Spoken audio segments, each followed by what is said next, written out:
our final panel, which we've loosely called Professionalisation and the Way Forward, where we've gathered a range of speakers from both practice and architectural education who can help us to reflect on the forces that have shaped and are shaping the contemporary architectural practitioner or worker.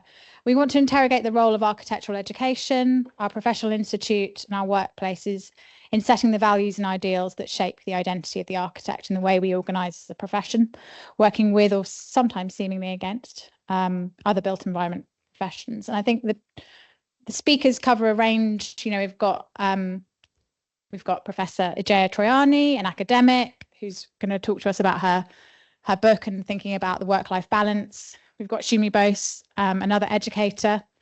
We've got Eleanor Jolliffe from Allies and Morrison. So we've got the kind of practitioner angle. And then we've got our very own Reishin, who, well, I'll let him explain what he's looking at. But yeah, I think this is going to be a very interesting and kind of varied discussion. I'm going to be strict on timing, speakers, wherever you are. So I'm going to let you know when you've got a couple of minutes left, just so that we have time for discussion. Okay, so over to Igea. Is that working? Okay, fantastic. Okay, just going to get that down. Okay. So the name of my talk was Getting Tired of Peddling, Work-Life Balance in Architectural Practice Beyond Neoliberalism. For some reason that keeps disappearing. So first thing I started to write about in terms of architectural labour was in 2016. I wrote a piece called Architectural Capitalism in Architecture Schools. It was a feminist critique about employability, 24/7 work and entrepreneurship. And it was at a conference where I had no time to write the paper. I actually read the content on the flight, and I wrote the paper in about 2 hours in the evening before I presented it the following day. So it was, you know, just that classic thing where you have no time, you're constantly under pressure to be productive. And the paper was one of the most interesting things I've ever written. It looked at, and I was trying to think at the time, what should I show when I present the paper? And all I did was show this film, Modern Times. And it was how I felt. But instead of screwing things together on a conveyor belt, I felt like I had students on a conveyor belt. And I was just in this production line where we were just churning them out. So it was very much a kind of reflection of a moment. At that time, I was a senior lecturer. So I'm just going to pause that. I have always written about the social production of the architect. So my PhD was about networks of social production, about how capital transfers. So by that I mean social capital, where your networks build your capital. And that comes from Marx through Bourdieu. But then this work started to look into a work life. I got very interested in an architect's work life over the whole of the duration, not just like a sort of daily thing or at a certain age. And it was very different because I decided to look at it through an economic context, and how that forms identity and affects the body of the architect corporally. So my real interest was in how is this affecting us, you know, at the multiple levels. Obviously, I'd met Peggy Deemer at a few events, and that sort of forms a big part of thinking about the work. This is the book. I just came out not that long ago, 2024, maybe March, April, something like that. And I'd originally thought about this kind of question of trying to understand work life and its balance, but then I concluded it's actually like playing a game. Within an economic context, I think it's very much about that. And the book itself it's totally within the context of a neoliberal critique, building on what Sarah Wigglesworth was talking about this morning. So the kind of things about imbalance and understanding why we're imbalanced within a neoliberal context of production. So I then look at this really fundamental concept, which is called Homo economicus, which is thinking about the worker as economic man. So I spend a lot of time trying to understand how that phenomenon is actually very detached from your gender, your class, your race. It's just, are you productive? Can you make money? Do you know how to make money? Because your capital carries with that. And I look at things quite fundamentally about starting from a very different position. And I'll talk a little bit more about the theory in detail. Neoliberalism is a very particular kind of capitalism because, as we spoke about this morning, there's no regulation. This is a free-for-all. If I want to make another architecture school, I work out how to create another business. I then work out how to make that model competitive within the marketplace and then create courses that nobody has so that I've got new commodities. And I generate it in a completely, if we're sticking to the RIBA, the ARB, PSRB, regulatory kind of structures, but essentially, if there's an opportunity there and there's a market for it, then it exists.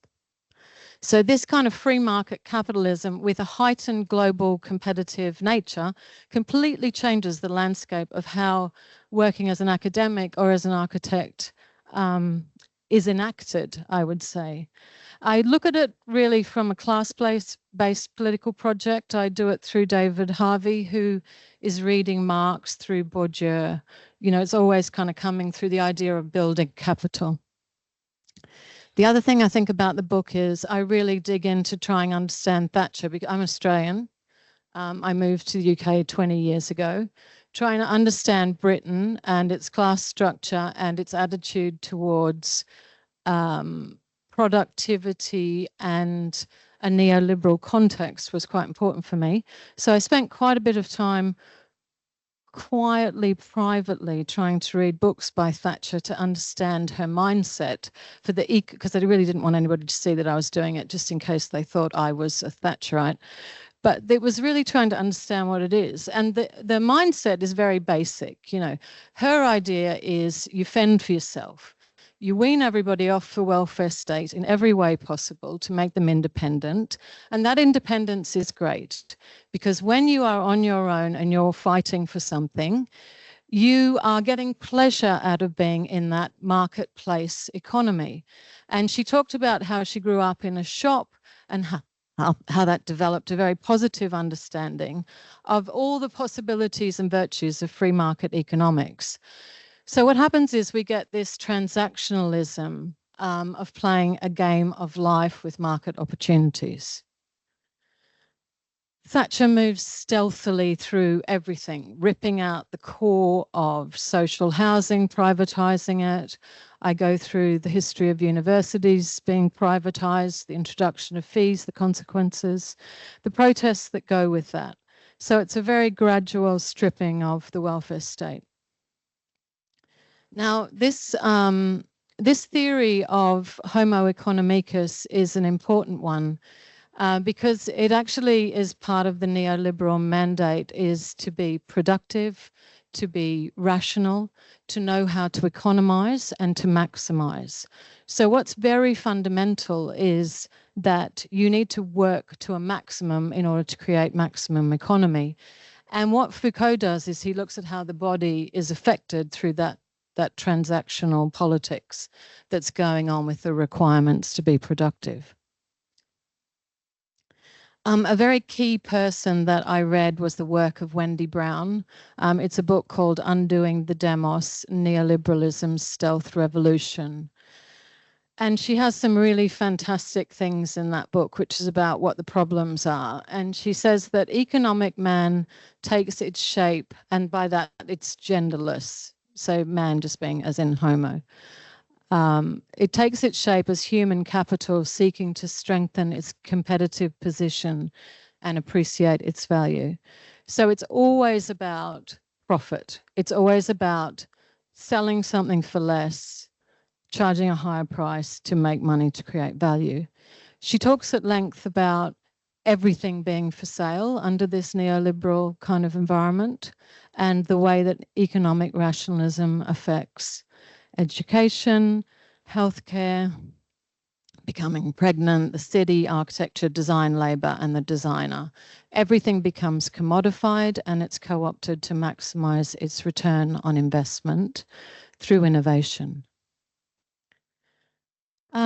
The thing I was interested in was that how we're playing the game within this neoliberal context of architects. I'm at a school of architecture. I've always worked in, well, since I came to England, former polys, so post-92 universities. I've always been working in a non-elite university sector. And I was very interested in what that game is if you haven't come in to an elite school of architecture with that kind of advantage that it brings with it. And then so I started to get into some theories about cumulative inequality by sociologists. And it's that, you know, obviously we all come from very different starting points. And what happens is, you know, when your starting point is a weaker position, it's doubly hard for you to get the opportunities to get out of that. So sociologists talk about cumulative inequality or disadvantage, creating further cumulative disadvantage. And similarly, cumulative advantage creates cumulative advantage over your life. So there's not a level playing field. And the economic race itself works within that context. Now, you know, the ability to get work-life satisfaction, to achieve your ambitions in architecture, are connected with this kind of cycle. The second part of the book is about your whole life. And I decided that, you know, the narrative of the architect starts from your birth. Because, you know, if you've ever read Frank Lloyd Wright's mother sat over his cot, she put English cathedrals around the walls and she stood there every day and just said, you're going to be an architect, you're going to be an architect. So I thought, fantastic. I love this kind of notion that the picture for you of what you're going to be will be set out. So I talk about through things like 7-Up, you know, the class differences, who your parents are is quite fundamental in who you are, who you can be. And then pre-university schooling, I go through all these stages. Middle bits, university, my absolute perfect battleground. All the things about what we're meant to do in the curriculum. I call it an education factory that we work in, and the entrepreneurialism and competitive play that's nurtured within universities and between universities. And then how your breeding through the studio system gives you the capacity to build capital accumulation. Now, all of these things, if they go well for you, can help you have a better work life in architecture, because it might be meeting the aspirations that you have for what your life picture is. The last part of this is about practice and corporate practice. I'm very critical of corporate practice. And again, this kind of working for pedigreed, you know, significant practitioners. And the other thing I look into is the modes of work. So the way that we work and how that actually optimizes us as economic man. The last bit is sort of choosing not to be an architect anymore. Oh, sorry, the picture in there is, the other one on the right is Alison and Peter Smithson sitting, having lunch with Raina Banham and their 2 children, of which Simon Smithson becomes an architect. So it's kind of, you know, like, you know, being bred in that to understand its rules, to understand its possibilities. The last part of the book, I'll be quick with this, is about where you work, flexible working. I was kind of interested in whether or not this change of place allowed more opportunities for equity and possibility. And then I go into quite a bit about exhaustion, no sleep, the fact every time you talk to somebody in architecture, whether or not it's academia or practice, you'll ask them how they are, and they say they're very busy and they're very exhausted, because we all are. everyone is overworked and everyone's very busy and very exhausted. So I felt like understanding the way energy, people with a lot of energy, people who can have a lot of partners, get married a lot, sleep with their students, have multiple practices across the countries. These are the people with the energy that are really driving a kind of vision of never being exhausted. So I was sort of delving into that. And the last part of the book looks at these, you know, sort of what's beyond this picture of neoliberalism. And I'll talk a little bit further about that. Now, a key thing that was happening at the same time was I was doing work on Zaha Hadid while she was alive. I started doing it probably about ages ago. Maybe it was about 2008 or something like that. It was a good while ago. And it was interesting for me because I was looking at her persona as a woman architect. I was trying to understand, you know, what she represented. And so this becomes part of the book about her life pattern. So if we take this big journey, on the left is her with her parents in front of the Trevi Fountain. Middle-class family, Muslim woman, Swiss private boarding schools. You know, apparently at the AA, she did a project where she was designing a Picasso museum, and she actually brought an original Picasso to the crit. You know, so the kind of landscape of the beginning sets the scene for what then is a possibility. So if we take this cumulative advantage model, the picture of her in the pink room at the AA, the planetary architecture exhibition of '83, being taught. And this is the thing about who you're taught by, because automatically it carries capital in architecture. So if you're with somebody who is the genius that we've been talking about, the thing about capital is I teach under somebody famous that carries with me, and somebody else thinks I'm that because I become the mirror of that, or it's highly likely that I do. And so then what comes with that? An immediate sense of association that you have something more to offer than somebody else who doesn't have that capital. And then it generates money for you, it generates networks for you, it generates jobs for you. And so I think with this, you know, being taught by Koolhaas and Zengelis, the whole mythology of it builds up while we're making opportunities. And everyone knows that when she had a practice for a long time, she never made any money. And there were always jokes that didn't matter because there was always enough equity in the background to be able to sustain that.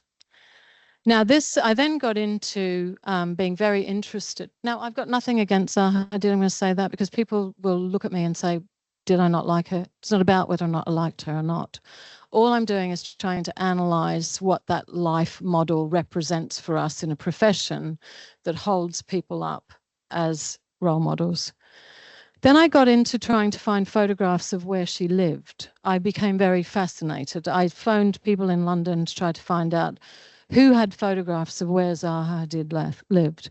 So then I found this guy called Michael O'Flaherty, who had extensively photographed her in this penthouse apartment, which was just next door to her office in Clerkenwell. So she bought the penthouse of the building just next to the office because she just wanted to be able to go through between the two all the time.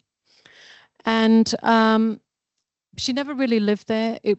She did, but she didn't. It was kitchenless, so she never really cooked. She always had, every meal she had was with a client, so there was no need that she be there. She used it as a kind of showroom to exhibit not only the paintings, but all the industrial designs she's making. So the tables are designed by her. The painting at the back is her AA painting in the living room. The one on the left are digital paintings because students start to mass produce these for her because she literally can't do them anymore. Everything in every room is designed by her, but the room I loved the most was the bedroom, right? Because this job is now asking everything of us. You can't even sleep without being left alone. And there's a great quote where she says, so she designed the bedspread, the bed, it's a hotel in, I think, South America, the desk, constructivist desk. She says, I'm asleep, and in my sleep, I'm working out the plan of a building so that when I wake up, I can draw it. And then, so essentially she's saying she's working while she's sleeping, which I thought was just the next level of what this is as a profession. And then being next to the office, knowing that she became very sick. You know, there's a lot of records of she's starting to get a cough. She's flying, she's very unwell, she's exhausted. She's teaching across 6 countries and universities in Vienna, blah, blah, blah. The list goes on. She's working, she's got projects all over the world. This woman is just absolutely exhausted.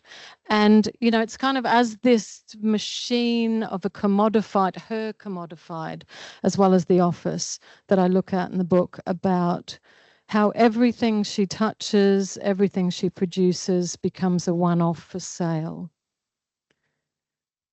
And then we've got the architecture everywhere. That's just been kind of multiplied around the world.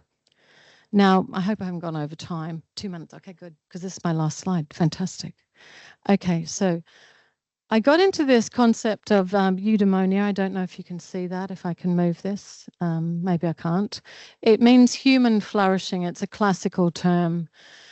It's a contented state of being happy and healthy, because obviously when you talk about your work life, we all have very different aspirations for what that might mean. And the book is not suggesting, it doesn't solve it. It's sort of setting out the context in which you work and then the aspirations that you have. But I think understanding that there are huge problems with this profession that have acculturated over the duration of the time of its professionalisation. Anyway, when the book came out, so that photograph in the top, which I loved and I wanted to put in the book, which is of Aino Alto and her children, because obviously a lot of this is about if you have caring responsibilities, it just doesn't work to be highly economical. Or if you have anything else, you know, that's taking up your time, that's a bit of a problem. So just that kind of photograph of understanding that architects have these fuller lives with other things that are going on beyond work, if they choose to do so. Anyway, when the book came out, someone from my university said to me, well, what are the 5 things that you would take away from it? And I thought, well, I don't know. I've just spent 7 years writing the book. I'm not even sure what that hit list is because, you know, I was sort of juggling myself trying to get this thing out. Anyway, for this, I decided there are 5 things. Education. I think there is a fundamental problem with the culture of studio overwork. I think there's a problem with that being carried into professional practice. So basically, you ask somebody to work so hard so that they do very well. They get very used to that. Some places are open 24/7. People sleep in studios. We know all of that culture. And while we say we're resisting it, the best schools of architecture still do that. We still want the person that can just keep working without any sleep. I think the other thing I put on there was ditching the elitist master-pupil studio system, because I think people who overwork encourage other people to overwork. People will often say, well, that's how I did it. You know, this is really good for you. This makes you robust. It's like being on sort of this camp where you get toughened. The second area was identity. I think resisting the support of a culture of a all work, no life architect.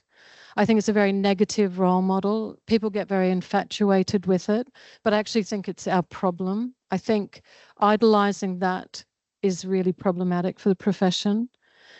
The third thing is about growth. Under economics and business, there's perpetually more growth, more students, more projects in more countries.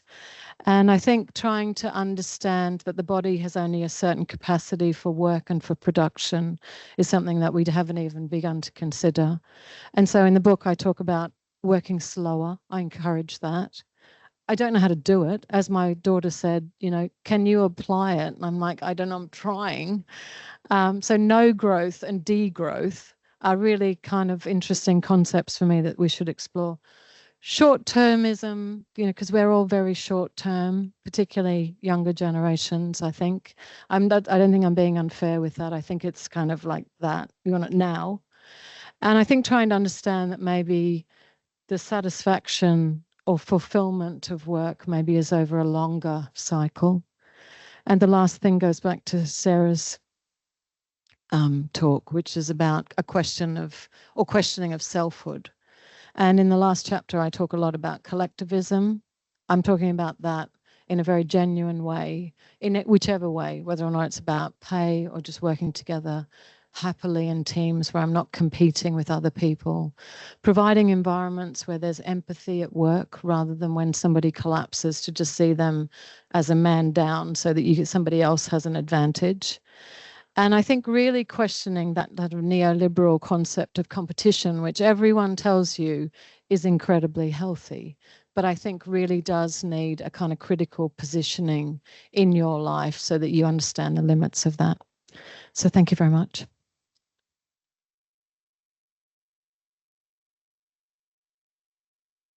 Shumi Bose. Yeah, that's brilliant.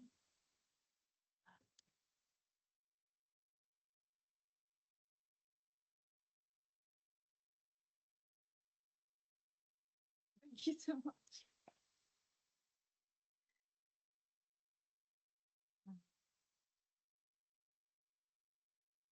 Just do that and sharing. Yes. Okay, thank you. This one, am I talking through? Can you hear me? Yeah. All right. Thank you so much. That's really difficult to follow. I was almost in tears at some point. So I just want to thank you for for being here, and also the organisers for putting me in the same lineup as Igea. I've got many of those books, and they were formative to me understanding what an architect's labour is, because, confession, I'm not an architect. Now, I've been working in and around architecture for a long time. And another small confession, I'm extremely anxious. So if I appear to be shaking and veering off course, it's okay. It's part of the labour. And it's going to happen again when I meet my students in the next couple of weeks. I'm going to have more than 100 faces of 19-year-olds expecting things for their £9,000 a year.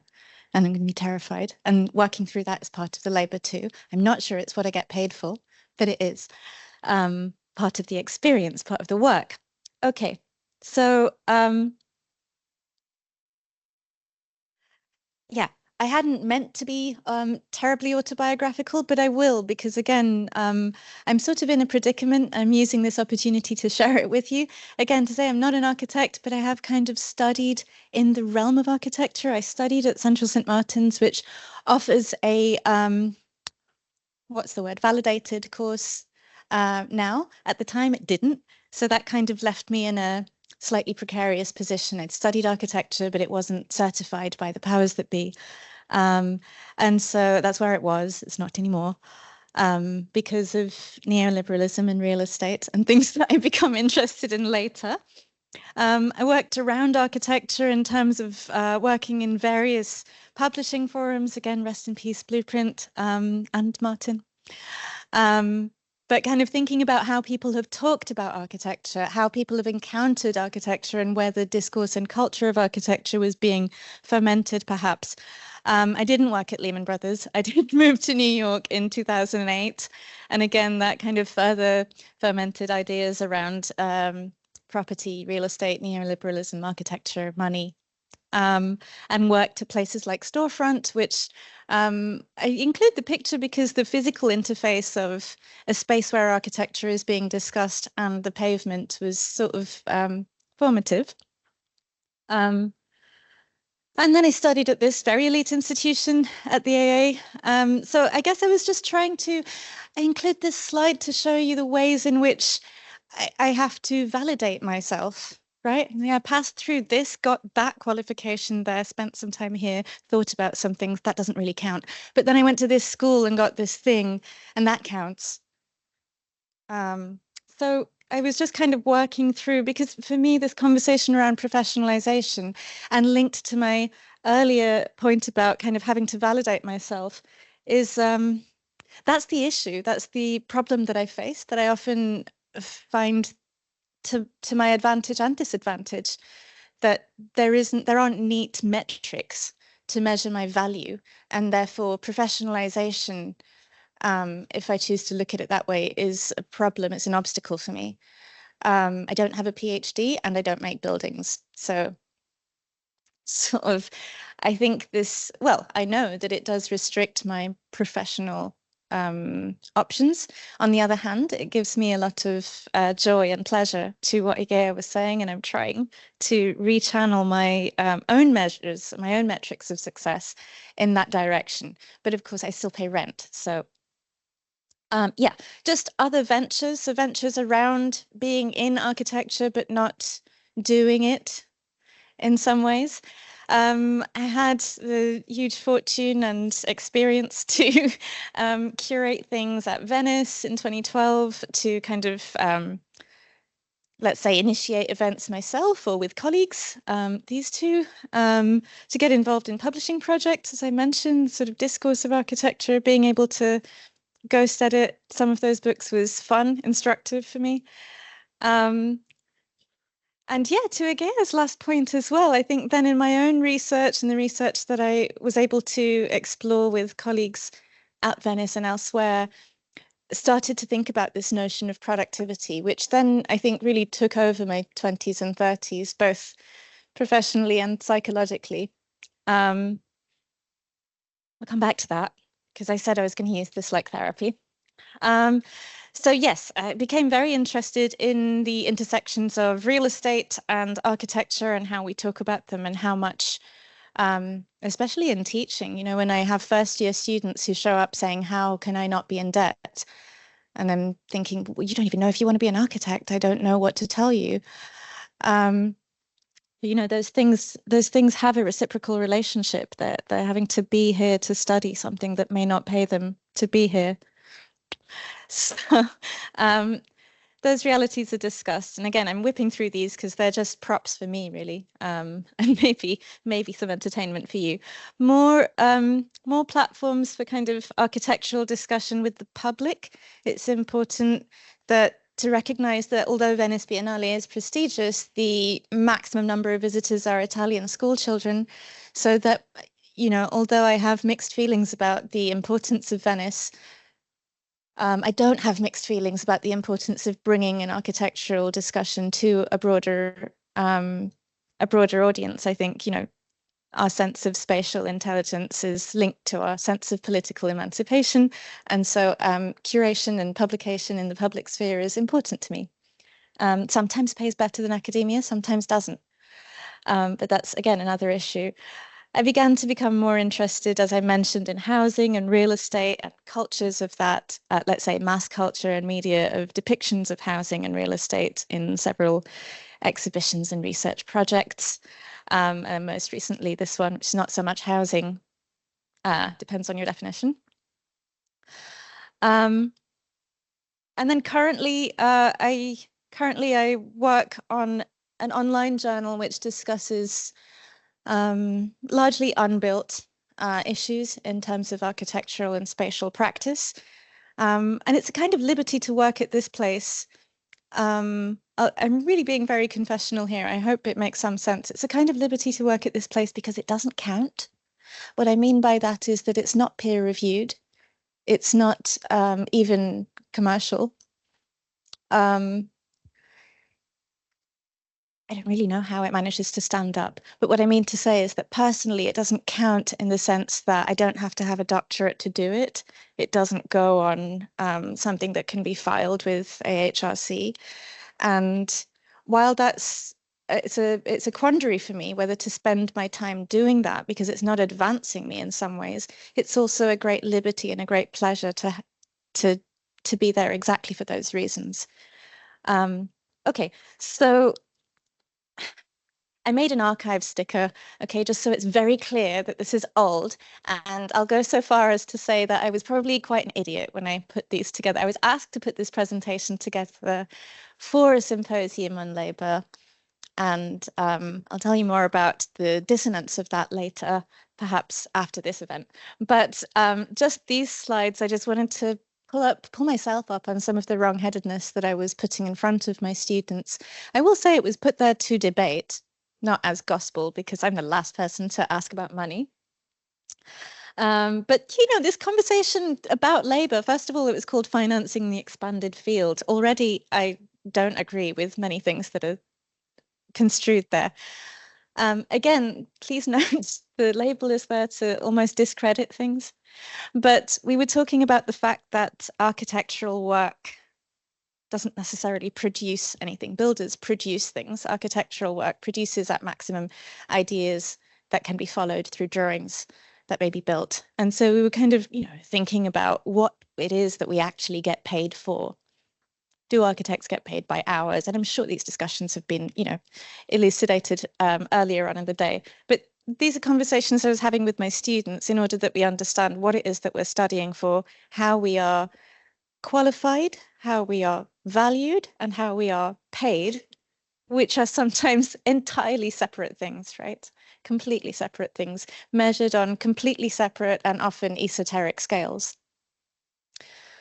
These are some horrible examples I put up for debate. The slide is grey to remind me that I'm not happy about this. So I was thinking about how we deal with it in teaching. We talk about things that we believe are going to stay the same in terms of what architects do. And we think about what other things architects do. You might speculate on where teaching goes. I forgot that Sarah would be in the room. That's Jeremy Till, who's former head of school, where I teach, one of the schools where I teach. We talked about entrepreneurialism, and my friend Sam, I hope, doesn't mind me using a very old version of his website, where Sam always used to talk about the merch and the possibilities for products to generate merch and for merchandise to be one vehicle through which architectural debates can enter the public sphere.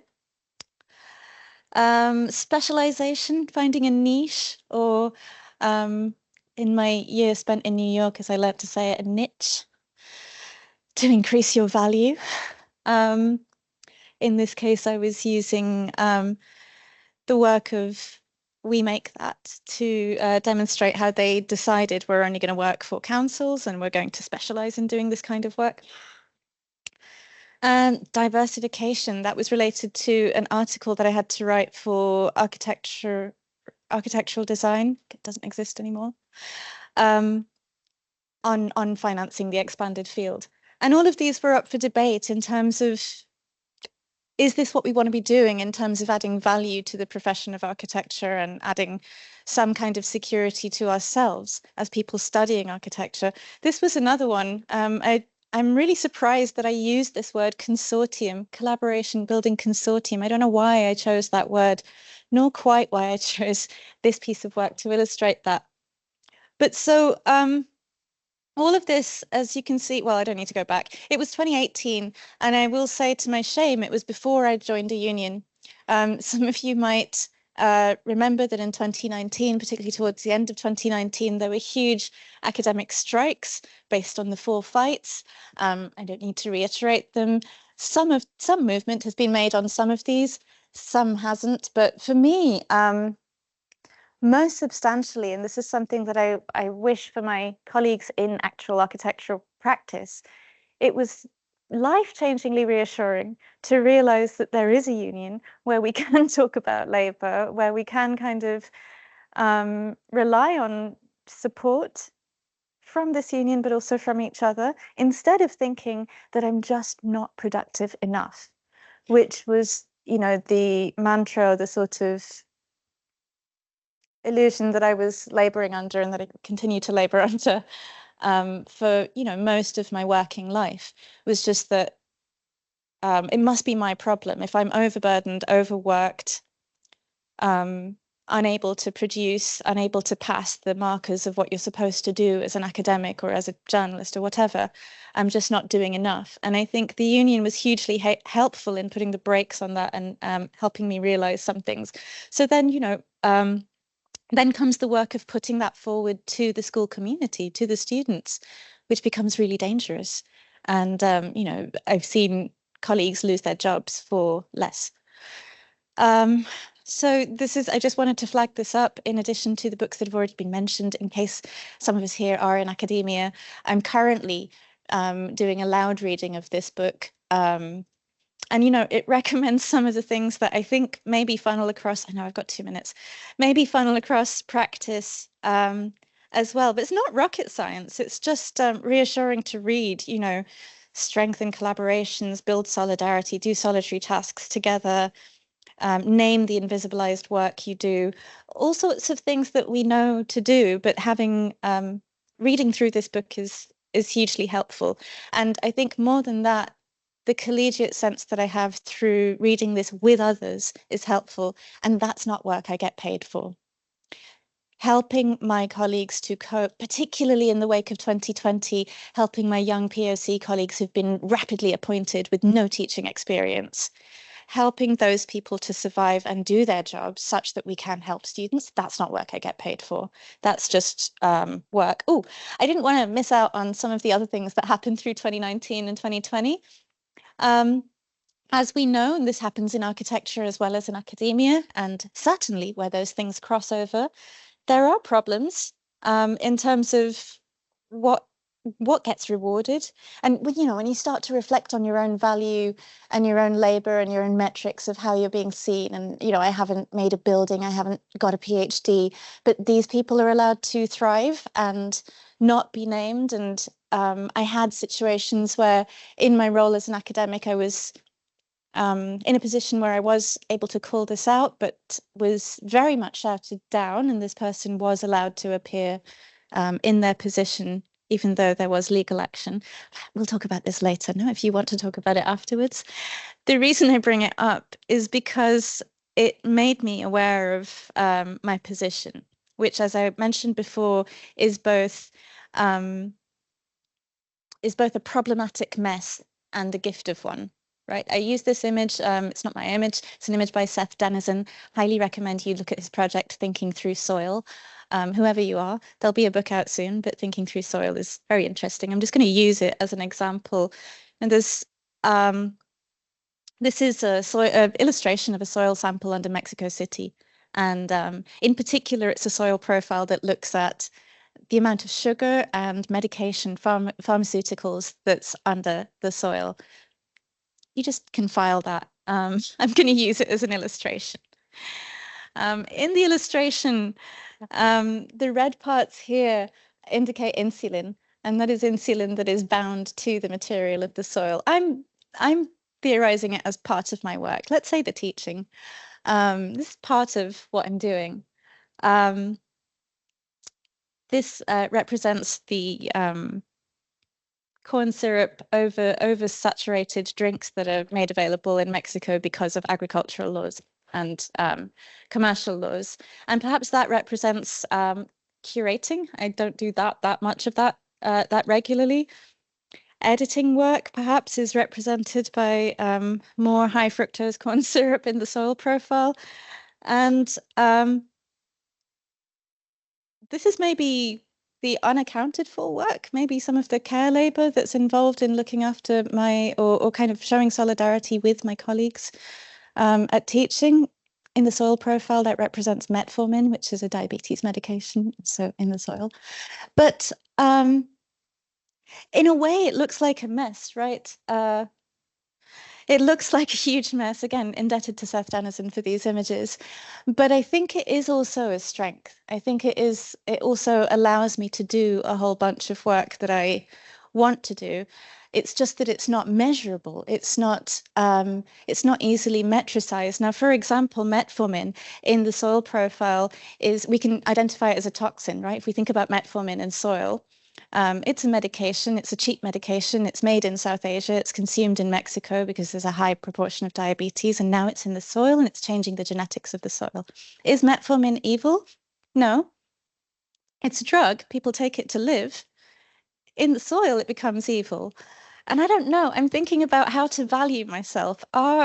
Is the work that I do that's completely unpaid, that's completely invisible, is that the thing that I look at to measure my success? Or is it the fact that I don't get paid and I don't fit certain other profiles? So I'm just going to flash through very quickly some of the work that I've been able to do since 2020, which was a real pivot for me to do work that matters. And a lot of that is in work of decolonizing curricula, talking about coalition and solidarity, trying to find ways to do things outside of institutional frameworks. Of course, a lot of that means unremunerated work. I'm flashing these up quickly on purpose because it was just so much noise. to work through all of that. Again, emotional labor that doesn't get paid for. You just kind of, a lot of the labor around being a person of color involves being lumped with a lot of stuff to deal with, especially within institutions. And again, not remunerated, not trained for, but kind of learning to find joyful opportunities in that is where I'm at the moment. And, you know, having things outside of institutions, that is locating work outside of the paradigm of remuneration in a traditional way.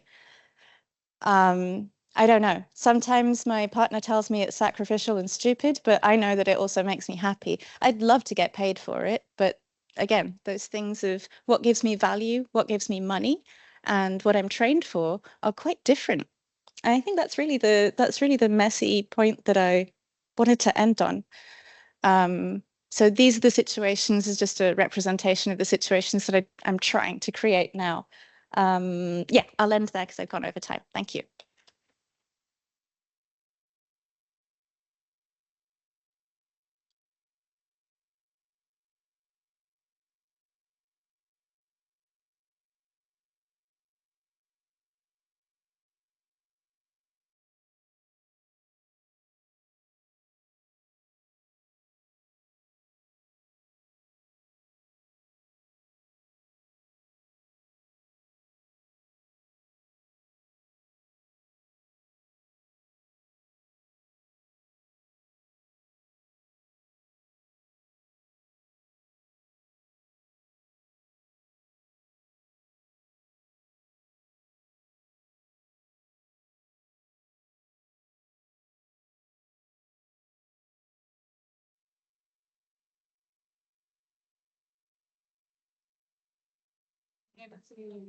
Ali Jolliffe.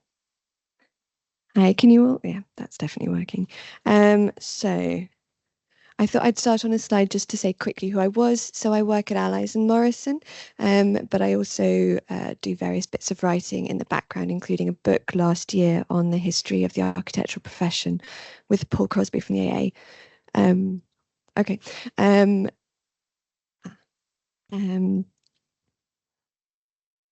I definitely am busy, but most of it is by choice because it's really good fun.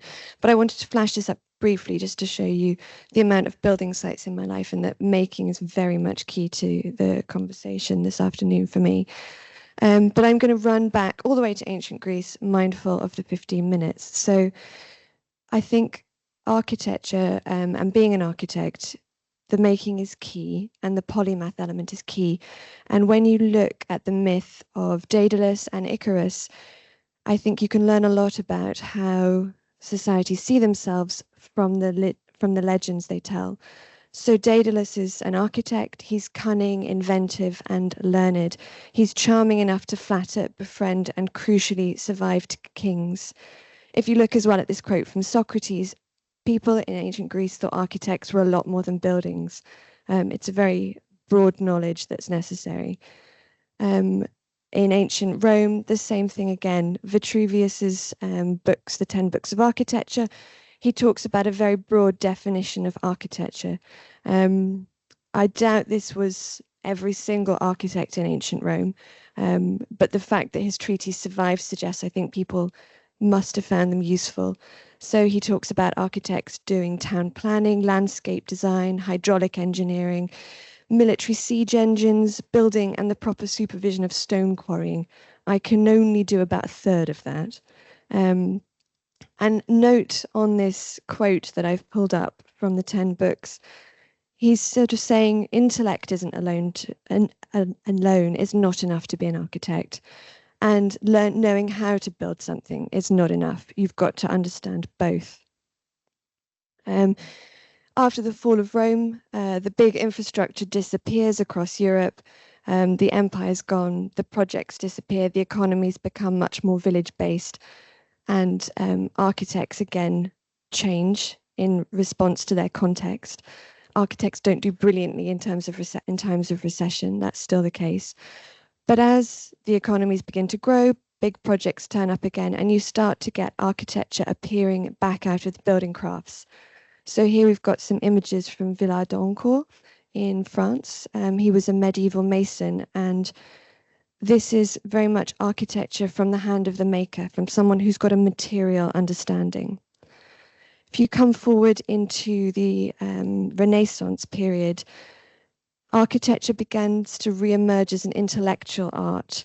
You get Italian architects increasingly spending time studying the classical ruins and ancient civilizations, and you begin to get this intellectual snobbery coming across Europe, people suggesting that master masons are no longer sufficiently educated to carry out building design, despite sort of the past few hundred years. I mean, this quote from Alberti is a good example of this. It's also complete nonsense, because there is evidence of all of the architects at this period heavily relying on masons to actually build anything and understand it. But ownership of design shifts in this period. It goes from it's mine because I made it to the intellectual, it's mine because I designed it. Now, if I come back across to the UK, and just bearing in mind this is very much in the Western world, I'm sure there's an interesting story in the East, but I don't have the language skills to understand it. Back in Britain, the Renaissance comes a little bit later, but we get this key figure emerging between the master mason and the professional architect in this period. So what's this? The late 17th century, the amateur architect. This is normally somebody wealthy, usually men, but some women, such as Sarah, Duchess of Marlborough, sort of patrons acting as their own architect, and they're a really key figure in British architectural history. This is taking the idea of architecture as an intellectual art for the aristocrat and sort of then paying somebody else to build it.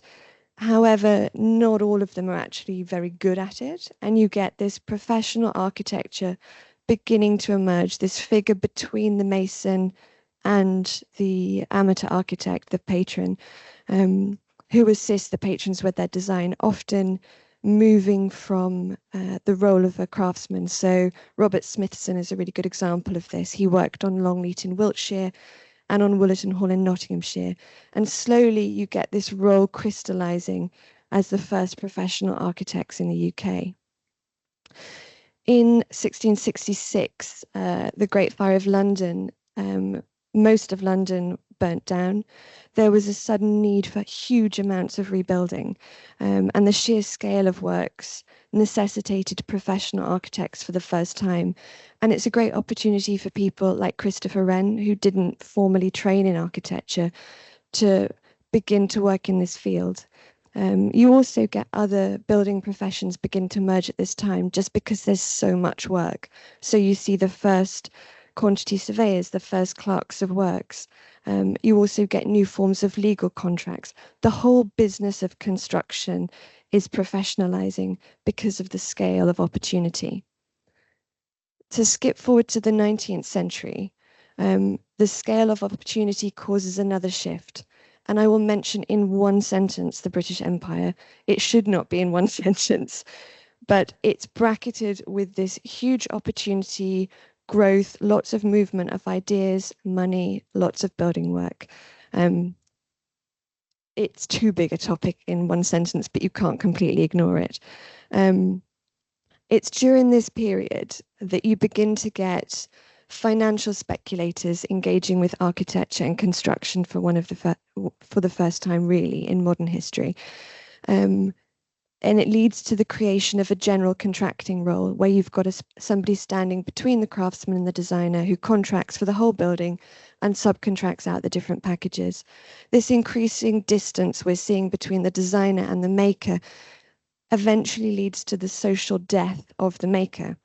And especially in this period, when you get that middleman between them, the demand for articled apprenticeships in the building crafts drastically falls off. And to oversimplify it massively, you get a huge decrease in build quality, and a rise in profiteering behaviors. A lot of architects in this period are looking on with alarm as the whole construction industry becomes rife with corruption and fraud. And it's when the RIBA turns up. So it starts off very well intentioned. This is a group of people coming together to protect their role and to safeguard the profession. They want recognized standards, but crucially, they close themselves off. The actual wording they use is that membership is not open to anyone with any interest or participation in any trade or contract connected with building, which is hugely divisive and really cuts making and design formally for the first time. The RIBA then goes on over its history, which I won't dwell on for too long, to lobby hard for both the protection of title and function. Of course, in the UK, you know that the title is now protected. But it catalyzes this wider debate in the profession that's sort of been bubbling away anyway. But is this a profession or is it an art form? You get a book of essays, comments in parliaments, heated public discussions, stuff published in the Times. The professionals won the day at that point, but the debate has never really been concluded, and it still underlies a lot of the tensions you'll find in today's profession. This conversation continues and is exacerbated by the huge loss of life, knowledge, and experience during the two world wars. And in 1958, there's a conference about the trajectory of British architectural education. Again, there's a very well-meant aim at this point that everyone across the building trades is going to do one undergraduate degree. This is what's become part one. Then everyone would go on to specialize.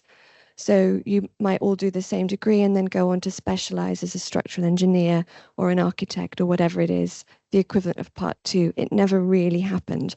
Then you get another odd decision at this point. And I think we have to look at this in the context of the last few centuries of snobbishness about building work, that the more vocational route, the technical design, the how the building goes together, is divorced from the architect with the creation of the architectural technician role, which is the first time this has been seen. I think this is a huge mistake because it effectively isolates the architectural student from how to realize the end result of their creativity and undermines architects' abilities to design well.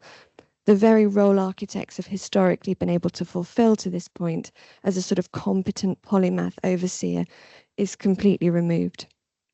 So the trend of professionalisation has continued on this trajectory since then, away from an understanding of the building crafts and towards a more professional and managerial role. As projects have got bigger and more complicated, there's never really been a possibility of architects re-embracing the master mason type role, and I don't think that's a good idea. But the level of fragmentation across the industry has begun to cause real problems. Various reports in the 80s and 90s have sort of recognized this and called for increased collaboration, which is what led to design and build procurement routes coming about. Done badly, this exacerbates the problem. Done well, it's supposed to encourage greater collaboration across the industry.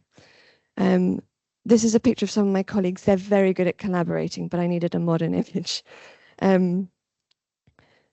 So more and more with D&B, the skill of the construction drawing is moving further away from the architect and towards the builder for reasoning, with architects increasingly unwilling, unable, or not insured to draw the construction details.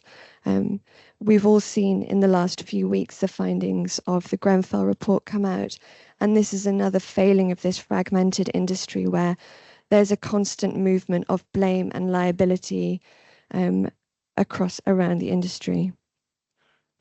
Maybe, though, the legislation around the Building Safety Act and the emerging principal designer role, a role that calls for a more complete understanding following what they're calling the golden thread of information, maybe this legislation will push us back closer to where we used to be centuries ago. I think it's too early to say. What I think is key is that the last couple of centuries have made us a very educated profession, but the industry doesn't really need an intellectual designer who doesn't sufficiently understand their materials. I would argue that the intellectual profession that's been formed from the Italian Renaissance onwards is now failing. The construction industry needs a designer who understands both the art of architecture and grasps the technical details of construction. It needs a person who can balance this millennia-old artistic versus technical debate in their current context. And And I think that if the modern profession doesn't seek to fulfill that role, then someone else will step in and do it for us. And I'll finish there.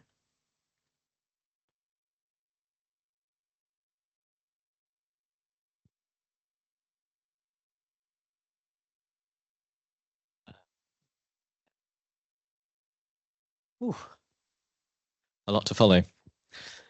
I guess I'll just say, yeah, you know me already. I'm Reishin. I just wanted to mention that actually I am a PhD student here, but I probably wouldn't be doing PhD if it wasn't for Shumi, I can't see her, who had actually chaired an Officeworks PhD introduction seminar that I was in, and I subsequently went, oh, maybe it's not just a bunch of intellectual elites, but something I could do.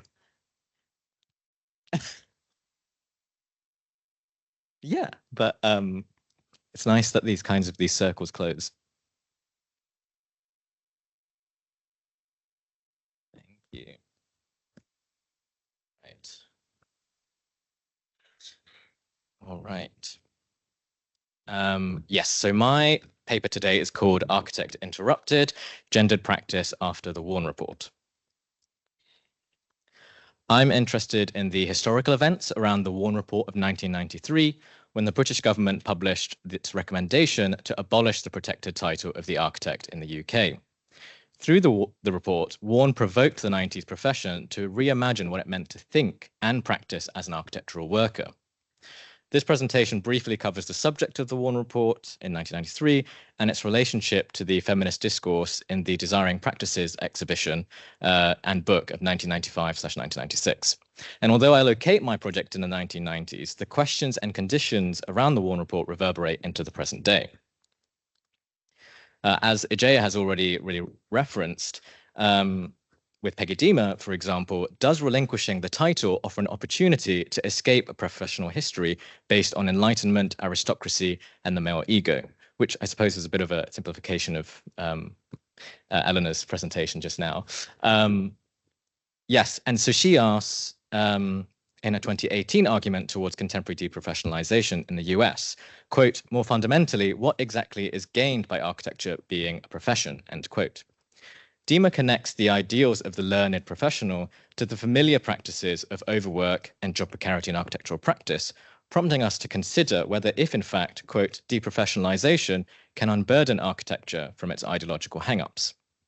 To put crudely, I'm interested in how these ideological hang-ups in the profession could be interpreted as bordered ways of knowing, and if decolonial queer feminist methodologies can reveal how these structures are both cultivated and propagated.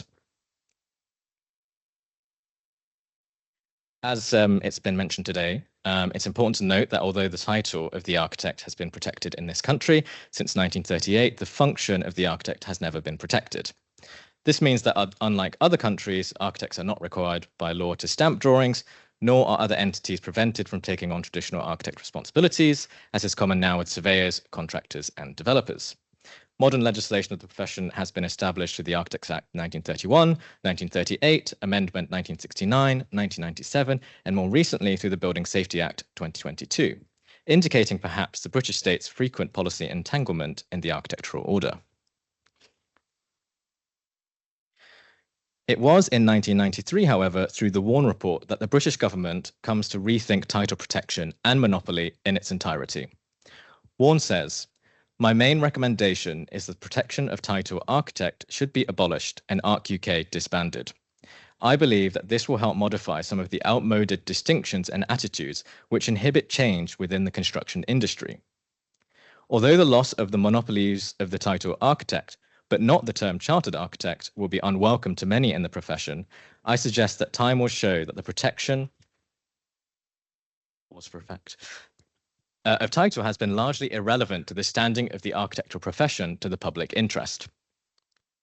Warne highlighted the practical differences between architect versus chartered architect were unlikely to be very different, since the title in name alone would be independent to rigor of education, already self-regulating between the RABA and architectural schools.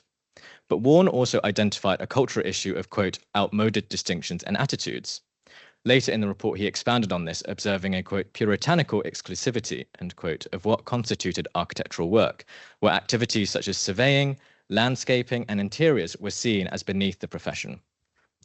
Although it would be easy to dismiss the Warne Report as a par on course for neoliberal deregulation in a post-Thatcher world, another reading of Warne is as a sincere encouragement to architects to seek out what they could be rather than some of what they're not. Perhaps unsurprisingly, the profession appears to have largely panicked about the policy changes recommended by the Warne Report. In February 1993, the fortnightly architectural publication Building Design declared the news with the headline, "Deregulated," in all capitals. An accompanying Hellman comic depicted the statutory body preceding the ARB today, ArcUK, as a sinking ship. The regular letters section published by Building Design reveals several architects feeling blindsided by the findings of the report. Many felt that the profession was being unfairly blamed. They framed the failure as an institutional impotence, reigniting a conversation on which body should reign the architect's territory. Carl Renner from London said, "Given that the RIBA is so hopelessly ineffectual in standing up for architects' honour and livelihood, and since we should be defending the title against all the Toms, Dicks, Harrys and surveyors who would love to assume the cachet, I have come to the conclusion that we should be keeping ArcUK and abolishing the RIBA." Renner echoed many others in relating the issue of title to patriarchal themes of honour and power, threatened by the suggestion of lower-class entrance into architectural practice. Never mind whether there might be a Sarah, Katerina, or Judy amongst the cachet. In contrast to these more mainstream views unfolding in the architectural press, feminist architect and educator Sarah Wigglesworth is one alternative voice. In April of 1993, she contributed a double-page spread in the BD titled "Providing Vision as Well as Vocation." Sarah, since you're in the room, I'm going to call you by your first name. Hope that's okay. Sarah avoided referring to the issue of title directly, but in exploring the profession's visions of identity, knowledge, and practice, we might understand this as an intentional decision to signal, boys, there's bigger fish to fry. Sarah perhaps recognized that the issues highlighted within the Warne Report and the industry's immediate response indicated a much larger and drastic project of reorganizing the profession, specifically through education. Quote, "The struggle will not be easy because to step outside this enframement is to undermine the prevailing hegemonies of the institute, government, and corporate business and seek a new order and a revised vision of the future." End quote. There's more to be said about these immediate events in 1993, but I will for this paper skip past them to November 1993, when it's announced the title of the architect was to be kept.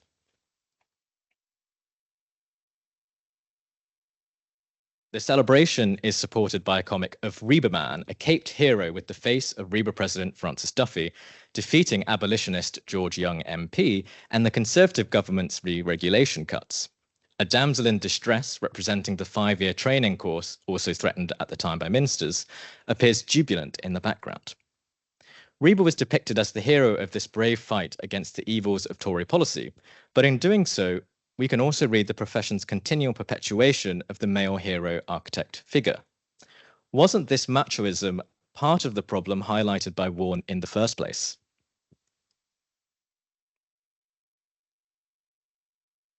A month before the retention of title was announced and 6 months after Sarah's BD spread, in October 1993, a dinner party discussion was held in North London. Those around the domestic kitchen table were mainly women, including Sarah, and they had begun to float the early ideas of the Desiring Practices Symposium. Or rather, that's how Sarah reflected 5 years later in the Desiring Practices book. Her chapter reveals private discussions on the nature of the profession, labour, and education, not so dissimilar from the themes today.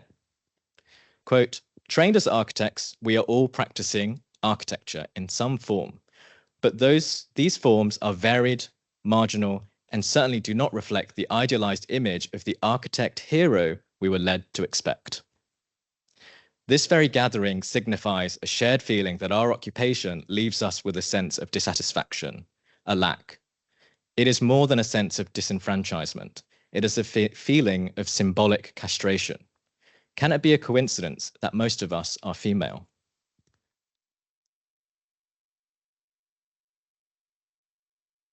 Responding to mainstream voices like Karl Renner in the letters section of the BD, Desiring Practices deftly critiqued the profession's reliance on male honor.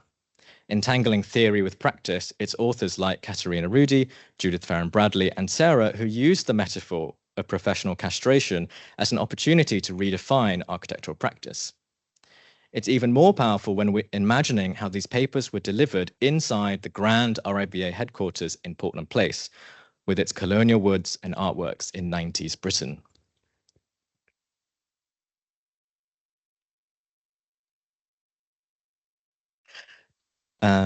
Rudi's words, weaving the issues of 90s architectural practice with its gendered structures, serve as another compelling way to read the provocations of the Warne Report. If the architect had lost his honor during neoliberalism, this could be thought of as a conceptual sex change. Who was the architect without his penis? Were they more female as a result? And what did that mean to those who had never had a penis anyway? Certainly, it was a crisis for the stereotypical architect old boy, but this need not be a tragedy, she says. For women and homosexuals, it is a familiar condition, one within which they have learned to find opportunities and pleasures. For what is being lost are, in fact, only the outworn certainties of the patriarchal order, with all their injustices and denials. Professionals have for too long claimed an autonomy and objectivity not permitted to other workers and have imposed as natural and neutral, in quotation, bodies of knowledge and models of practice which are, in fact, patriarchal and contestable. She goes on to share Sarah's 1993 position that the key intervention was in architectural education and in challenging the go-to methods of the profession. Architecture was an institution which reproduced its own ideological harms of top-down exercises in form-making. Rudi seems to pursue this interpretation as a way to see the profession as something entirely otherwise. Quote, "It is time to strip the armor plate from our bodies of knowledge and our practices. It is time to open them up to the politics of desire."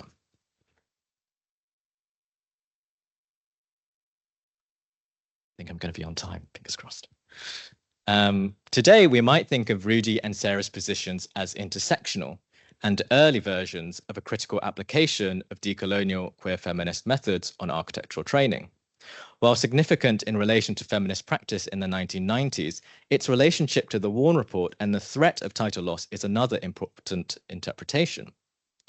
Through these lenses, we could argue that the right for title was indeed a male distraction, rather that the real stakes were here in the academy, in architectural education, and the question of becoming. Who did architects want to be?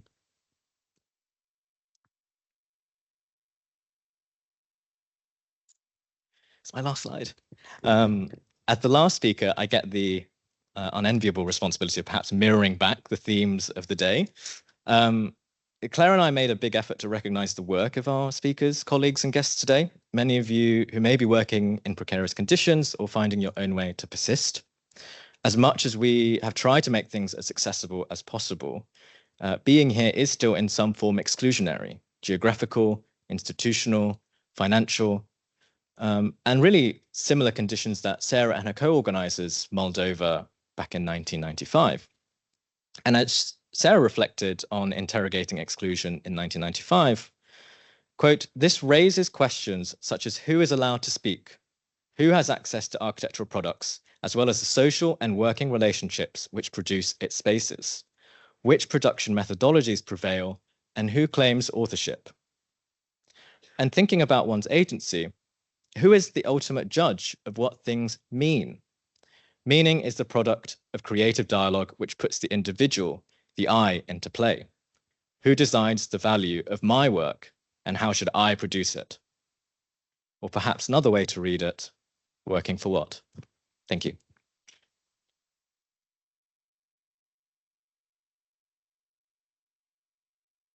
Our speakers to come and sit on the sofa. Room for everyone. Oh no! That was fantastic, broad-ranging synergies, but also, you know, differences. I feel like Ellie, you were providing the context from which the other narratives emerge in a sense, and the sort of the official architect and the rest of the panel are kind of showing alternative modes of practice in a way. I have one quick question before I open it to the floor, and I guess it kind of comes back to architectural education, considering two of the speakers are academics, and I just wonder, is academia where we retreat to as non-architectural architects, as non-building architects? Is that the space in which the two of you, in any case, have kind of found tools and means through which to explore different modes of practice? I think you also have Sarah. You spent 19 years at Sheffield, as you told me at lunchtime. Was that your place of safe retreat? And what's the potential for academia also in terms of architectural education? Is architectural education where we should be looking at to solve some of the problems that we've been discussing today?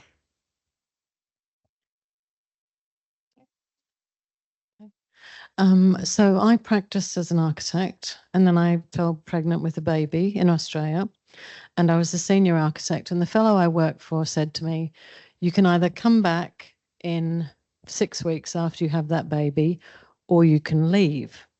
And I said to him, I'm very happy to leave. I think that's a no-brainer for me. So then, because clearly I wouldn't have bothered having a child if I didn't want to see it. So I then made the decision. My husband said, why don't you, I was very academic as a student. Why don't you do some teaching? So I started doing some teaching. It wasn't an escape from anything. I always imagined I would go back into practice. I just got sort of drawn into it. So for me personally, it was like sort of sidestepping with the idea of then going back into practice full time. I've always had a practice with my husband. We still have a practice here. It's just I don't work in it because there's only so much that I can contribute to it. So I probably stopped completely out of it about 3 years ago. I think other people find opportunities in academia for doing other things. But for me, because I had a professional background, I feel quite committed to people becoming architects. I think being an architect is a fantastic thing to be in the world. To design a building that people go into and love and enjoy being in, it's just a terrific profession. It's been dismantled so much, and we're confused and we're challenging things and we're unhappy. But I think the value of the profession is there. It's just all of these other factors. So for me, I wasn't trying to find an alternative space. I've realized that I have become much less artistic in my life. I think academia has taken the artistry out of me because it's such an audit culture. But I think I don't mind, because I'll go back to that when I want to.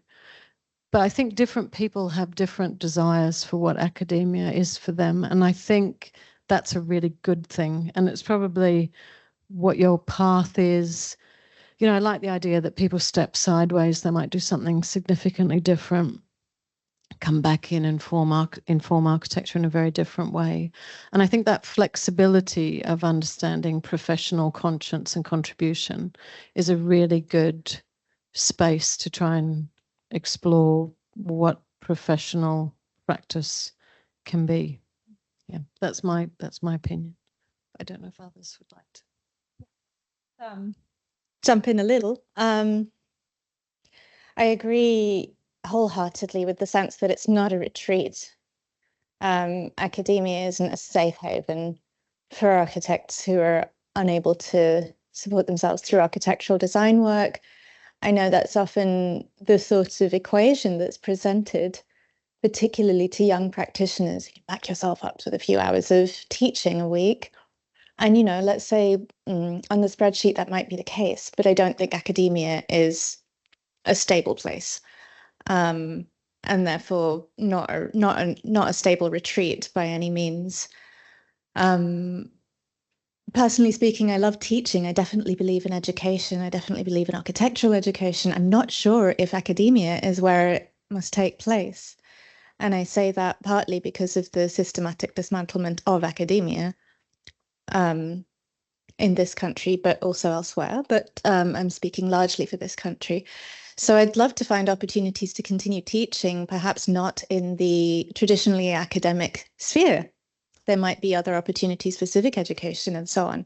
But with regards to professionalization and its relationship to academia, yeah, not sure it's a retreat. It is an exciting space that I hope continues to overlap and intersect with professionalization and professional paths, not least because that is what we're training students for. It's all very well that I'm not in the practice of architecture, but I am training hundreds of students a year who really want to be.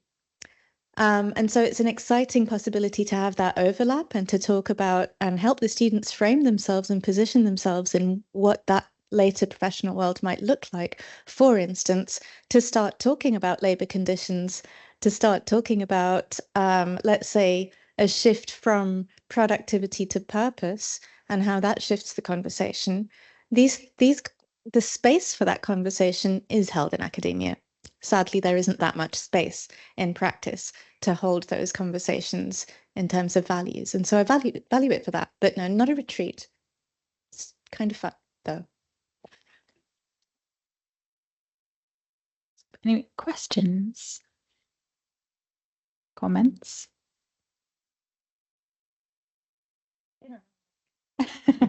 Do you have questions? Yeah, hi, my name's Seneca. I know I'm part of SOAR.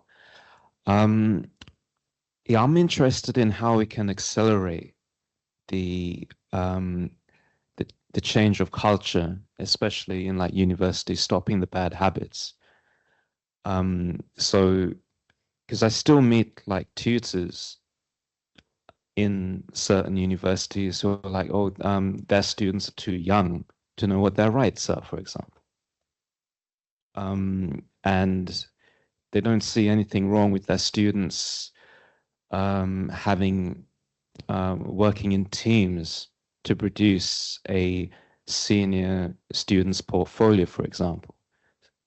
So you have like already like this system being constructed where there might be like one student who's decided to do all their work by themselves, facing another student who's got like about 5 people working on a portfolio, and then you're supposed to be, you know, marked in the same way.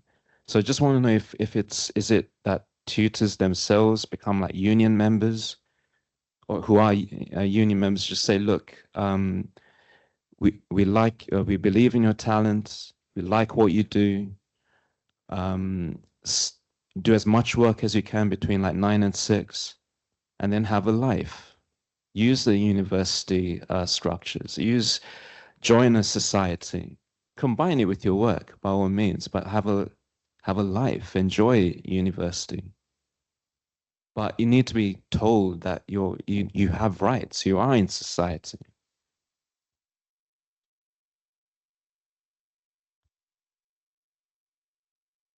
It's easy for me to say to dismantle the system here because I didn't study here. I'm not the prodigy of any of the schools. No, but I'm giving a context to it because it's a lot easier to say that when you haven't been a part of it. I think it's very hard to crack it in the context of the schools in your country. So if you studied under somebody, you will make that association because actually, when I first came to England, I thought it was very interesting. People used to say to me, where did you study? And I'd say RMIT. And they'd say, never heard of it. Where is it? What is it? So it was kind of like putting you in a place where someone could understand where you were from. But then people would say, well, who did you study under? Maybe I know them. So, you know, you're kind of trying to position somebody through that. Now, how you dismantle that in a profession that is essentially master pupil, fundamentally you know, at its foundations.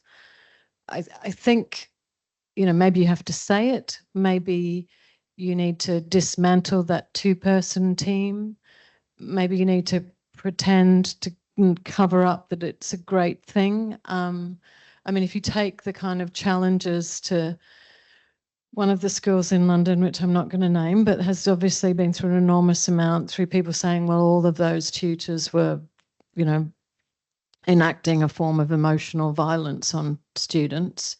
Not a single person do you meet says, yeah, we knew that. We all knew that for the last 25 years.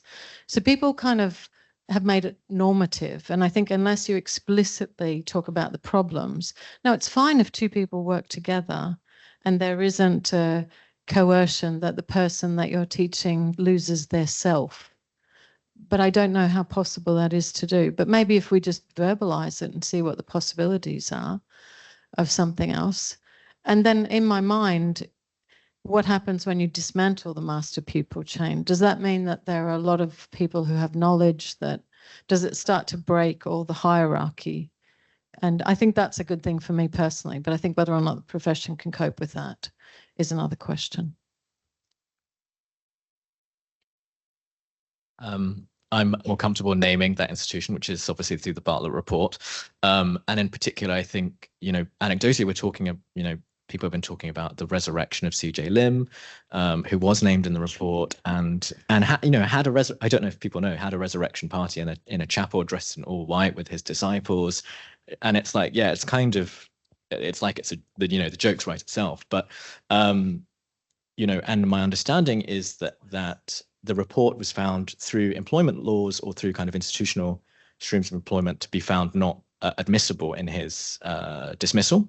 So I think this idea that there's an ideological position about like unions or like workplace issues is like flawed, because those tools can always be co-opted, they can always be reused, depending on how much power you have, how much money, how much influence. And so I think to be very critical about those things is really important. Just because you're in a union doesn't mean, you know, you're safe in lots of different ways.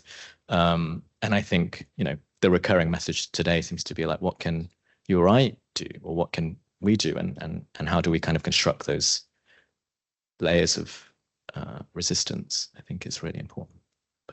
I mean, just very quickly, I'll confess that I'm not exactly sure what the question was, but I get the territory that you're talking about in terms of how do we convey certain things to a future working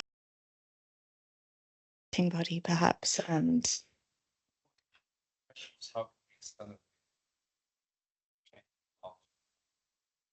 yeah. Yeah. No, I think there's a text that you might like that comes from a climate change text, actually, but it's to do with points of leverage on a system. I'll send it to you later.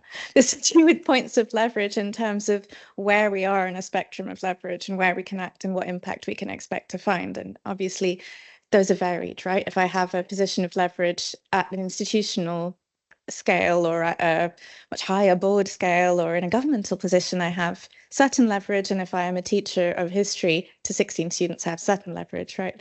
And so I'm much more on the smaller end of that spectrum. So my modes or methods are to be to be honest with my students. So if I'm on strike, then I will talk about that and why that is. I mean, I teach history, so the issue is not to teach facts, but to talk about consequences and options. And so if students choose to work in a certain way, or if they're obliged to work in a certain way, we might spend some time talking about why that way is obligatory in this system, what particular value it proves to the people looking at this system. The student can make a choice as to whether they value that system or not. I think that that's the most I can do in my capacity to educate is in that sense. I just want to mention one other thing. During 2020, I spent a lot of time on screen crying, as maybe some of you did. One memorable occasion was I'd already spent a very tumultuous year in UCU taking strike actions as a tutor because, you know, our working conditions were future other people's future working conditions and the students' learning conditions. There's been quite explicit about this. And as a consequence, was asked to speak to some graduate students at GSAP who are also trying to, GSAP is in part of Columbia University in New York. And they were trying to organize to form a union of graduate teachers. And just very quickly, I guess they didn't really have the wherewithal to know exactly what their fights were. And I'm like a novice to union discourse myself. What they knew was that they had a problem. They didn't really know how to organize themselves into a position of leverage, into a position of, they hadn't even figured out quite what their demands were. And I wonder, again, coming back to my earlier point, whether those forms of learning are formalized or communal, and perhaps they don't fit within an academic strategy, but they're things in which learning takes place within a community of workers, of what have you. So those are the refuges that I have found, are unions to understand labor stuff, and really my communion with my students. That works as an answer. Can I ask a question to Eleanor? Please. I was struck by the tone of what you were talking about, the maker and the designer. And obviously training in the UK, generally speaking, is more designer focused in terms of syllabus. There are, of course, variations in schools, but I think this expectation that going to practice, you learn these skills, you learn, or you're instructed, trained. I don't know what the right term is, but like, and this classic thing, oh, you'll learn detailing when you get to practice, you know. And of course, you being in this position that you are in Allies, you do take in graduates, and kind of anecdotally people complain about this, but I'm just wondering if you had maybe a take on that, and like how, yeah. Yeah, so I've been in practice. I've been in practice about 9 or 10 years now, and I very regularly have a recent graduate working in my team, and almost every new project I start, the person doesn't know the software, they don't know how a building goes together, and I have to start from scratch again. So teaching has become part of my job, though I haven't trained in it, and it's really enjoyable, and it's always lovely working with people. And I think that is the thing that maybe I haven't had this afternoon. Being in practice in architecture is largely really good fun, and most of the people you come across are really nice and really decent and really trying hard.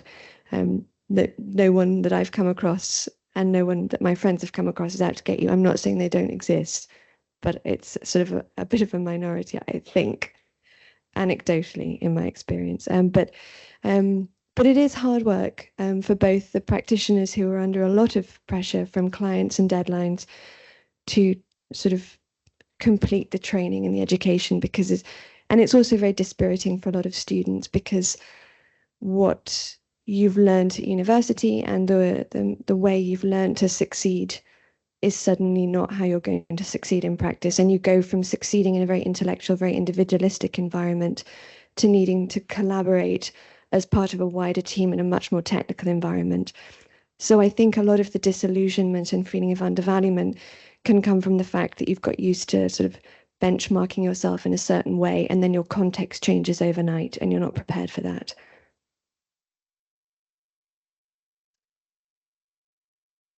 That's only some schools, isn't it? Because not everybody's producing architects that don't know the software or understand the practicalities. I think the difficulty is lots of different practices use different softwares. And so, I mean, I could move to another practice tomorrow and be useless because I don't use the software. And a working knowledge is different to an intellectual knowledge. I mean, every practice will have a slightly different way of using them. So there's always a very steep learning curve. Yeah. Couple of questions. This is just a question to the floor in the room as well, and often. So sorry, Fumbi Adiagbo, practicing architect.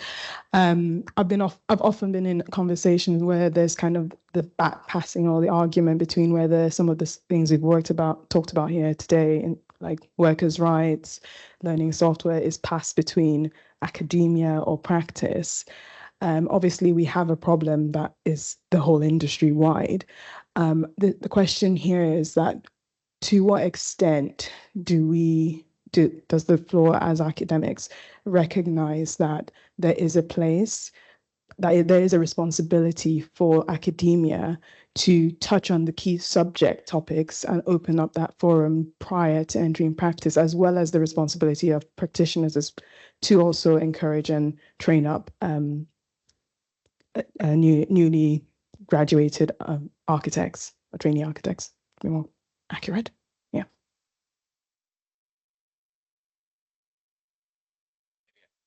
I can start. I go back to Sarah's article, vocation as well as vision. I think that the nature of architectural work in the UK is different. When it's not, for various different reasons, we're not training licensed technicians. And I don't mean that in a disparaging way. We're not training people to be able to draft the perfect BIM sets, you know, the perfect detailing. That does happen in other countries, and I don't disparage that. But I do think we are where we are, which is to say that architectural education is this combination of critical thinking and vision and applications of these kind of material questions. I don't think that's inherently bad, but I do think, yeah, the question is more about the demands on practice are so different now to the demands placed on students, both in terms of the critical thinking that you want to teach them, but also that they are very much, this is a professional degree, I want to get a job, what are the things, how do I get in first in this project? How do I, you know, get 90% on my essay? You know, those are the questions, but actually they don't help your education really, because it's not about, so I think it's a really complex question. Yeah, sorry, those are my thoughts. I have two things so I think professional practice is a really interesting module. And most people who are in universities, who even if they do work running a studio, they will generally, on the main, have small practices. So it's quite interesting to bring in people from bigger practices and ask them to give lectures on things. So for instance, at various places that I've worked, I don't teach professional practice, I just get to map it. I've said to architects I know, people I've generally taught actually, could you come in and give a talk about how to map projects and staffing and time so that students can get an idea of seeing how to do that? Can you talk about scenarios where you almost got sued, where things went wrong? You know, it's not the stuff that kind of is, it's very everyday. And I think people have really appreciated trying to understand professional practice, even if it's through stories, through just to know the way that people are working. And you know, if you ask people to come in and give a talk on something, they are quite generous with students, even if it's the beginning of a picture of what that work life might involve. And I think things like that are quite useful. I mean, you obviously don't get it fully until you go into practice fully, but it's a useful way to begin to understand that business mapping, to whichever degree you want to do it, of how you may wish to practice later in life. And I think you've got the flexibility in courses to do that. Nobody's telling you to give the same lectures. You can throw in as much as you want in there to make it more transitionally comfortable. Yeah.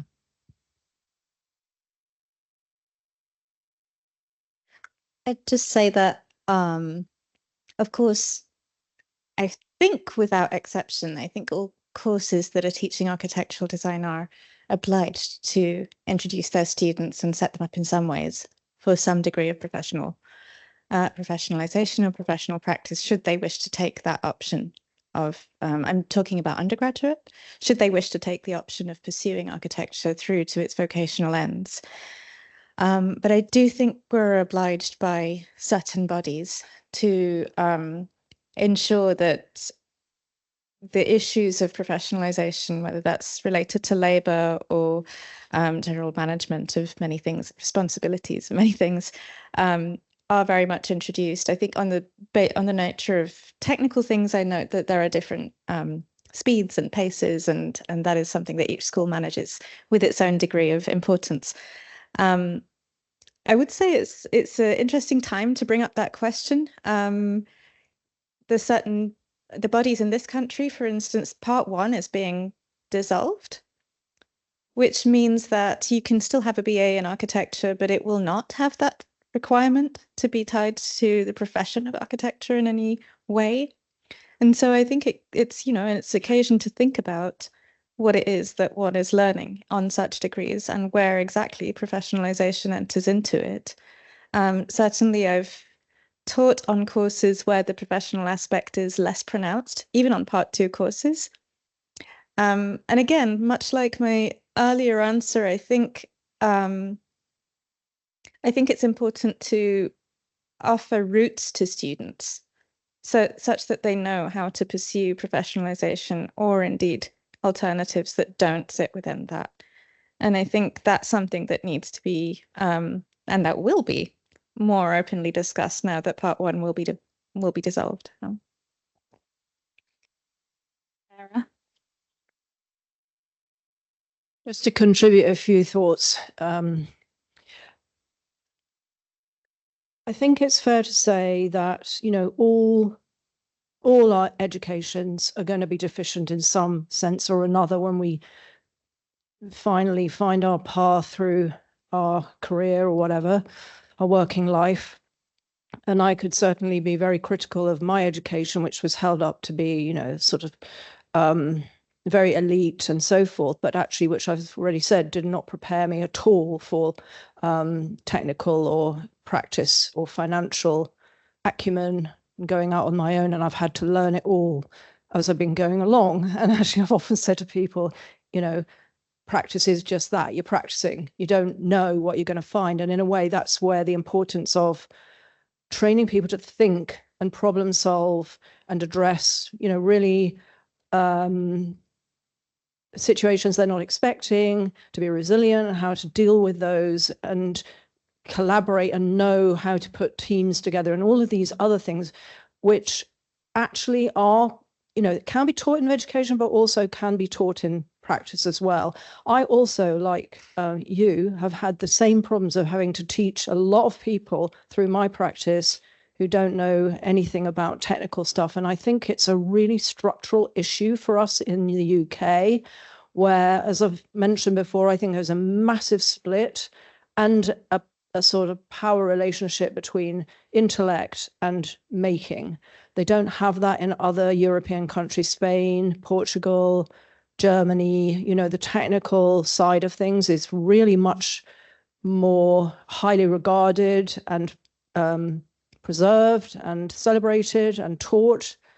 And in a way, I think that makes it much harder for us in the UK to bring those two aspects together. And the same really, in a sense, goes for all the sort of managerial things, which you also have to learn in practice. But, you know, I think what we've got to learn is how to make the best of what we've got, you know, each of us, and find our path through our, you know, trajectory and seize opportunities as they come and plug the gaps when we see them. And we've got to be able to spot all that and to make the best use of it as we go. I mean, and in a way, I sort of looking back, because I'm probably the oldest person in the room now, you know, I never had a career plan. I just always played it by ear, probably really stupidly. I've done all sorts of things that I probably shouldn't have done. And as I say, I'm still learning. And I think curiosity and being alert and all of those things are really, really important. And I think no one's going to tell you how to do it because things change, the world shifts, different issues come on board.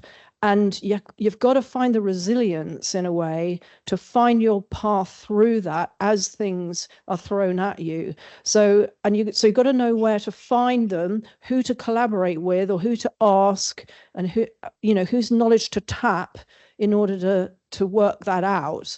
And I think those are in a way, some of the really key skills that we have to know in order to navigate what is very quickly changing waters out there.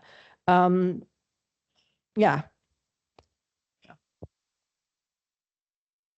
think that's a very good note to end on. Sarah kind of opening and closing the symposium and also passing the mic back to us, passing the baton over as you kind of look back on your career. And today I think we've we've got on a roller coaster today. I personally have anyway of kind of depression, and then, oh no, but there's hope, and then, oh, and then hope. And I think hopefully we're ending with some hope, some ideas of what else an architect can be, and how we can slow down perhaps, and how we can use other tools, teaching, academia, teaching in practice, to kind of start to shift. I also, think we should be more like Sweden and take over the RIBA, absorb all the unions into it. That sounds ideal. But yeah, hopefully you've all got something out of today, some inspiration and some idea and some hope. And I think that the fact that we even had this event, that we have so many architectural unions that we could put up on a screen and sit on a sofa in this moment, kind of, that is something new that we didn't have 10 years ago. So I think there is kind of change in the water, and there is something coming, and I'm looking at my students and the younger generation to hopefully, make that change, please. Thank you so much, everyone.